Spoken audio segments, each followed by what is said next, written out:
नाज़रीन, आप देख रहे हैं KPN HD और मैं हूं समीना चौधरी। वज़ीर-ए-आज़म आज़ाद कश्मीर सरदार तनवीर इलियास खान के मुतविका दौरे पूंछ के हवाले से डिप्टी कमिश्नर पूंछ मुमताज़ कादमी के ज़ेर सदारत एक अहम इजलास मुनक़्क़िद हुआ। इजलास में मुख्तलिफ महकमा जात के अफसरान और एहलकारों ने शिरकत की। इस मौका पर डिप्टी कमिश्नर पूंछ मुमताज़ कादमी का कहना था कि वज़ीर-ए-आज़म आज़ाद कश्मीर के दौरा पूंछ के दौरान तमाम महकमा जात के अफसरान व एहलकार अपनी हाज़िरी को यकीनी बनाएं। मुख्तलिफ महकमा जात अपनी महकमा जात के मसाइल की तफसीली रिपोर्ट तैयार करें ताकि महकमा जात के मसाइल को हल किया जा सके। सरदार तनवीर इलियास खान का बहैसियत वज़ीर-ए-आज़म रावलकोट का पहला दौरा है, जिसके लिए तमाम महकमा जात ने भरपूर तैयारी करनी है।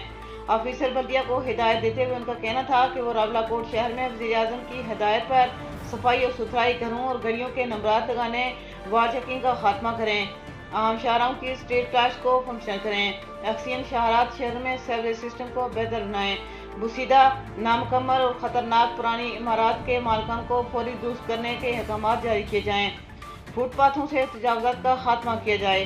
उनका मज़ीद कहना था कि हुकूमती हुकामात के अमल में किसी किस्म की गफलत, लापरवाही और सुस्ती बर्दाश्त नहीं की जाएगी।